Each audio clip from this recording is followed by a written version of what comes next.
What's up, guys? Welcome back to Tinx Live, exclusively on Radio Andy Channel 102. As always, this is our weekly time to talk to each other with a live Ask Me Anything. I want to talk to all of you right now, so call me. It's 844-305-2639. Hello, good morning, happy Wednesday. How are we? What's going on? I'm back from Stagecoach Gianna Grande. Thank you to everybody who came to party with us. That was so fun. Our set was like ripping. We were like, oh, I don't know if anyone's going to be there. Ripping. It ripped. It was so fun. It was good. Stagecoach.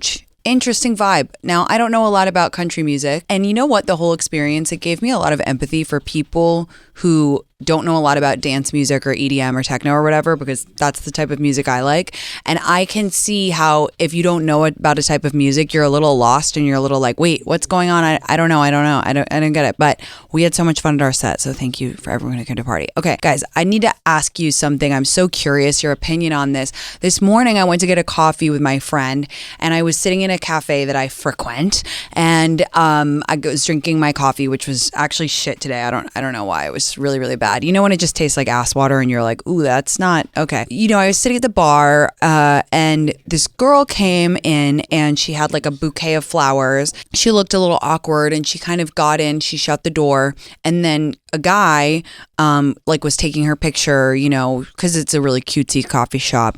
And there was another woman sitting at the bar, and this woman like loudly rips into her and she's like, I think that's so rude of that girl. And the barista who was, you know, standing there kind of with us, she was like, oh yeah, you know, like she felt awkward because, you know, it's not her coffee shop, but she's working there, whatever. And this woman is ripping into her. This woman is like, you know, just so fucking rude that she didn't even buy a coffee. And then the barista was like, yeah, maybe she should have like asked my permission or whatever. And really, really being loud. And then the girl obviously felt awkward and went away. Now, okay, I hear her 100.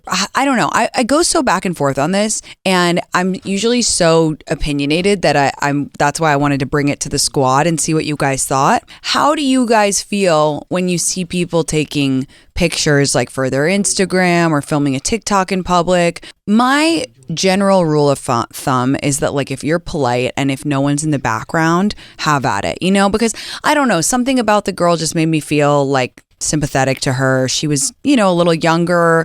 Maybe she's trying to get her fucking content off the ground. Like everybody wants to be a fucking content creator. Like, I don't know. She was shy. Now, I do think that the woman at the bar had a point, and she should have just come in and said, hi, like I would love to buy a coffee, and then would it be all right if I took some photos in front of your store because it's really cute? That's the polite thing to do. I have to say, I think that's and you know, 9 times out of 10 people would be like, yeah, have at it, go for it. Like, of course. So I hear her on that, but it was just the way she was like ripping into her so loudly, and then the other girl felt awkward. I don't know. Just one of those like interactions. I know people feel definitely a type of way about people recording in a workout class. And again, I feel strongly the line there is like, if you want to record yourself, that's fine, but just make sure nobody else is in the shot. I think that's really, really important. So anyway, what's your thought on that? Does it piss you off to see influencers all over your city taking pictures in cute coffee shops, or should you just not yuck people's yums? If you want to call and give your opinion, it's 844-305-2639. I have so much Bravo stuff to talk about for AM, but maybe I'll save it for my solo episode because we've got some good looking calls. I see I was talking in a Southern accent all weekend. That's probably why I didn't make that many friends at Stagecoach, but there's some finger looking good calls over here. So let's start with Natalie. Hi, Natalie. How are you? Hi, how are you? I'm good. Thanks for calling. Welcome to the show. What's going on? Okay, so I wrote you on AMA last week about a crazy dating experience that I had where I lost my virginity to a guy and then found out that he was married. And so I wanted to give you the full tea. Oh my God. You better give me the full tea. Start from the beginning. Okay, so basically I matched with this guy on Hinge. So this was last fall. Okay. And we quickly went on like an amazing first date. And so in the first few weeks of dating, like literally all green flags. Like I swear I had you in my mind, like after listening to you and following you for so many years of like date box, this is how you should feel. I was like, oh my gosh, like it's finally happening, you know? I felt so securely like in the date box, and we talked about past relationships, and he told me that he really hadn't dated anyone seriously in like the last year or so, and his last relationship was like a college / kind of like hometown girlfriend. And are you guys the same age? He's a little bit older. I am 24 and he was 28. Okay. So okay. Yeah. But no, normal, total normal. Yeah. Okay. Right? Yeah. Right? Okay. Mm-hmm. So another important note to this story is, as I mentioned, I was a virgin at this time. And Right. so not for any specific reason, but I just never met anyone who I, felt comfortable with and ready to do that. But Totally. that to me felt different with him. And so I knew I wanted him to know, just in the effort of like prioritizing my own comfort and all of that. Of course. So I told him, and he was so understanding and made me feel so safe and like knew how important it all was to me. Yeah. And so everything went well during that Good. conversation and after. So basically at this point, I just feel amazing. Like we're both on the same page about what we're looking for, both ready for a long-term relationship. Like all of his actions really align with his words. Most importantly, like I just felt amazing. Like this is that feeling that you wait for in dating when you like really meet someone and you're best. like, it's the best feeling in the world. Here's where things start to take a turn. So there's this one morning, I just met a bunch of his friends and I was leaving his apartment and the flip happened. Like I just got this weird feeling. It's like the women's intuition. Like I just can't explain it. Yeah. But I was leaving his apartment and I knew that I would never see him again. Like I can't explain it. Isn't that the craziest thing? I've had, oh my God, I just got chills because as a woman, I've had that moment too where like you just know. You're like, I'm never going to see you again or something just happened. Like, and it's so hard to explain, but I completely understand what you mean. Yes. And so of course I felt crazy after this. I was like, okay, he's going on a work trip back to his hometown. I'm not going to see him for a little while. Like I was kind of just talking myself off the edge. I was like, you're being anxious. Like, so something just wasn't sitting right with me in the next couple of days. And so of course he sends me a message ending things, telling me that he decided to get back with his ex. Oh my God. And that they're giving their relationship another chance and that she's coincidentally moving to the city that we live in. Okay. And so I'm like, okay, like I just wish him the best, unfollow him on everything, like I just need to move on. Good for you. And, it is what it is. But, a week into this, like again, something just does not feel right to me. And so I end up looking up his ex online, not proud of that, but again, like I needed some answers. You had a gut feeling, yeah. Yes. And so my heart drops when I look her up online and I see that she has the same last name as him. Oh my God, they are married? I'm like, yes. And so within like 5 minutes of looking her up online, I find a wedding registry dated the year prior. Holy shit. Like a real estate listing for a home they own together, wedding photos. And also this same time, she's been living in the same city as us and not the other hometown that he said. And I mean, taking this all with a grain of salt, like I have not spoken to him since. I'm so proud of you. Text where he ended things, So I'm so fucking proud of you. Oh my God. I'm so proud of you. A lot of girls would have been like, well, then I wanted to clarify. So I reached out and yada, yada, yada. Not your fucking problem. That guy's whacked in the head and it's literally not your problem. That is insane though. That is literally insane. Yes, I was like, the universe will take care of him. I don't need to do that. And so it obviously taught me a lot of important dating lessons. And I mean, I was so hurt, especially because of in so many ways I was so vulnerable. Yeah, and it was your virginity. Yeah, but I hope you're not taking that too hard because like, I think it's a lot more important that the experience, the physical experience was good and that you felt safe in the moment. Like don't try not to like conflate it too much. Like I know it's disappointing, this guy's an ass, I 100%, but like if you felt safe and he was like really sweet and like whatever with you, then that's the shift, right? Think about it that way. Like your virginity loss experience was good, this guy was an ass, that's okay. Like that's how I would think about it. Yes, totally. And it's like kind of separating those two. Like I got so much out of it in that sense. Yes. Like, I learned a lot of good lessons. And again, like I was really proud of myself for not thinking like, what did I not have? It was just you honestly sound incredibly mature. You sound incredibly mature and incredibly like sensible. And I'm honestly really proud of how you handled this very, very shitty situation. Thank you. That means a lot because I followed you for years and you've been such a voice of reason for dating in my 20s. And so I would say a lot of that is thanks to you. Oh my gosh, you're so sweet. Well, fuck that guy. I love you. And we're all clapping for you in the studio because I genuinely have no notes on how you handled that. You handled it like a elegant queen, and he's disgusting scum, and we'll never speak or hear from him again. And there's something way better coming for you. Thank you. Thanks for calling. The rest of your week. Thanks for calling. Lots of love, babe. Bye. Wow, what an angel. Yeah, she handled it so well. And I know a lot of people would be like, well, don't you want to tell the wife? No, I don't. No, I would not want to tell someone's wife that I fucked them. Absolutely not. That's not my problem. Like that, no, because then you don't want to be in the middle of that. There's, people always get nasty guys always get their comeuppance. It's just true. Shakespeare said the truth will out, and I don't need to be the bearer of bad news for that. But yeah, she handled that so well. And honestly, who really, really likes the person that they lost their virginity to? I don't hate the guy that I lost my virginity to. I actually thought he was very nice, but like I have absolutely no emotional attachment to him, and I didn't at the time. It was halfway through a cowabunga party at Sigma Chi, and my friends Jeremy and Laura listened to it happen, those sick fucks. And you know what? It was fine. Start of a long career. No, I'm just kidding. Okay, let's go to Elizabeth. Hey, Elizabeth, how are you? Hi, can you hear me? Yes, I can. Welcome to the show. What's going on? Hi, Tinx.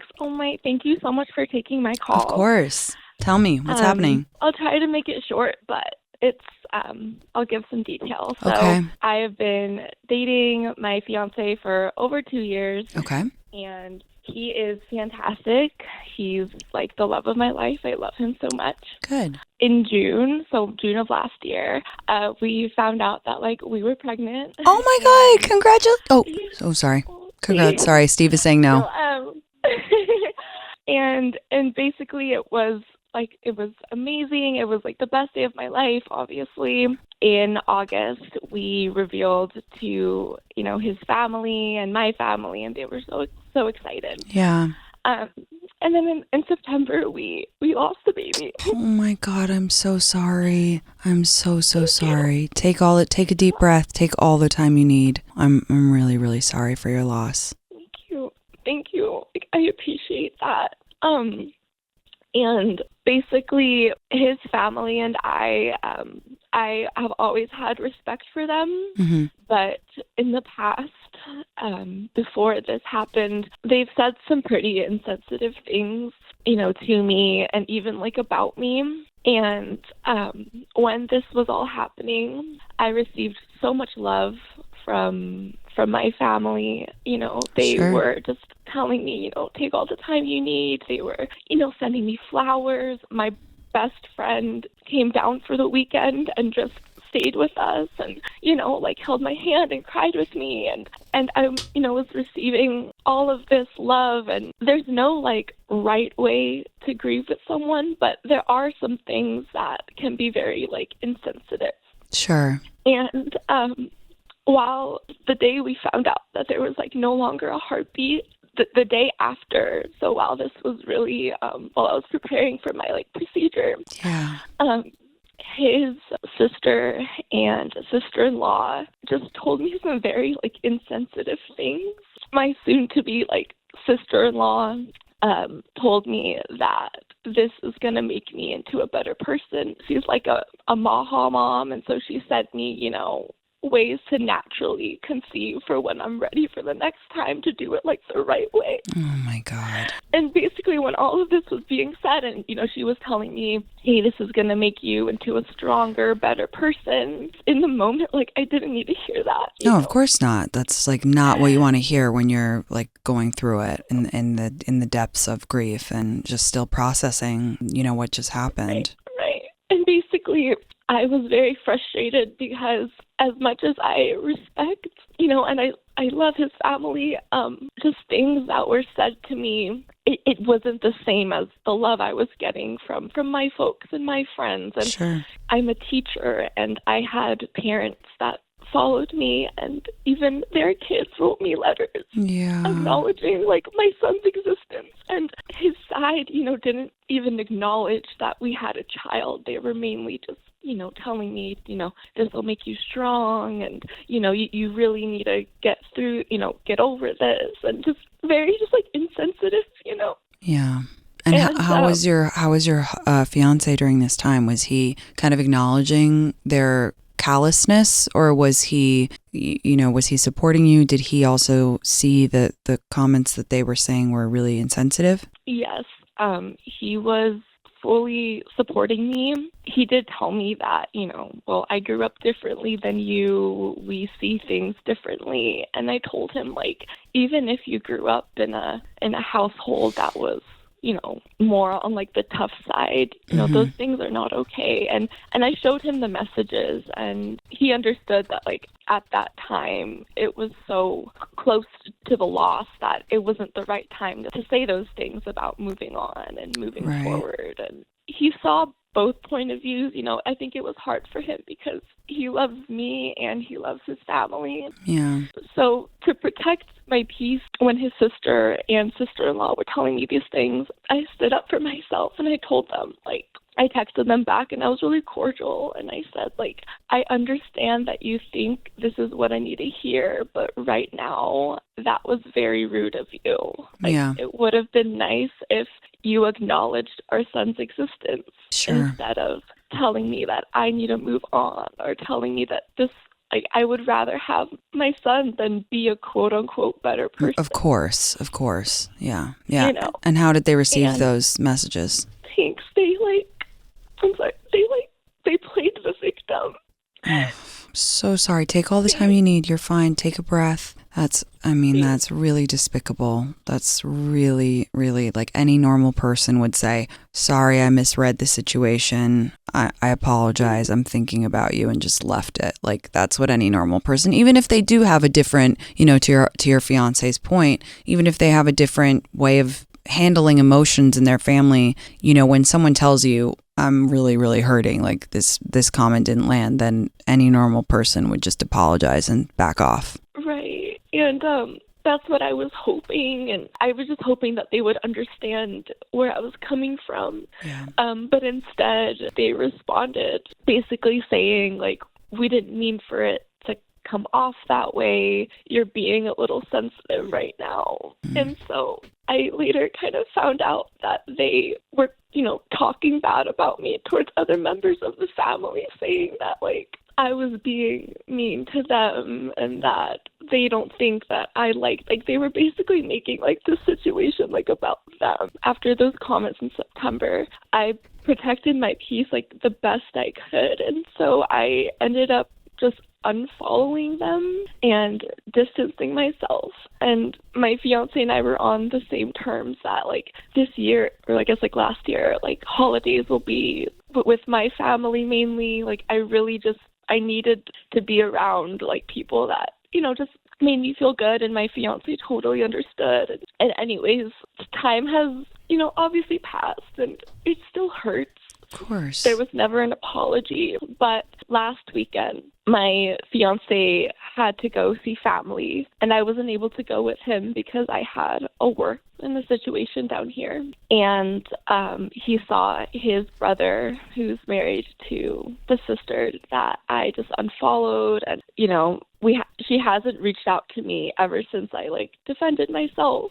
His brother was, like, mentioning to my fiance and was like, hey, like, how is Elizabeth doing? Is she doing okay? But also my wife wants to know, like, is she still invited to the wedding? Like, what's happening between them? And they had, like, a, good conversation. Like, obviously I respect his family, but my fiance came down and he sat me down and was like, I really think you need to reach back out to my two sisters, the ones that I don't really talk too much anymore. And I got what he was saying, but Tinx, I also told him, like, it's been all these months and they haven't reached out. Like, why should... Yeah. In so many situations, even in the past with them, like, I've had to be the bigger person. With this, I don't know if it's the right time for me to reach out. Yeah. Like, what would I even say? Like, I don't know. So I'm just kind of wondering, just, like, for some advice, like, do you think I should reach out and try to mend things? I really just, like, I don't know. And I love my fiance to death. I feel like sometimes like maybe he loves his family more. That's really heavy. That's a really heavy thought that would even come across your mind. And I think in an ideal situation, it wouldn't be either or, like wouldn't be one is more. It's like you're all family together.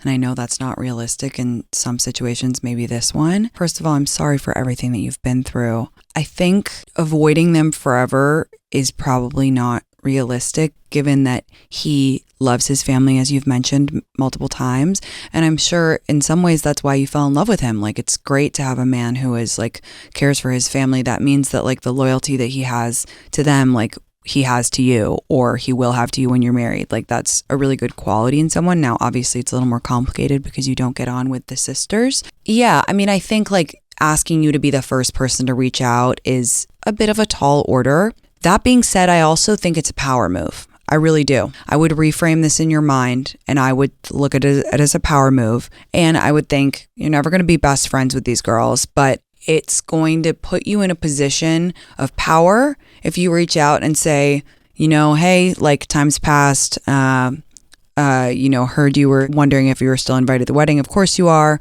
To me, it sounds like it's probably not worth rehashing what happened with them.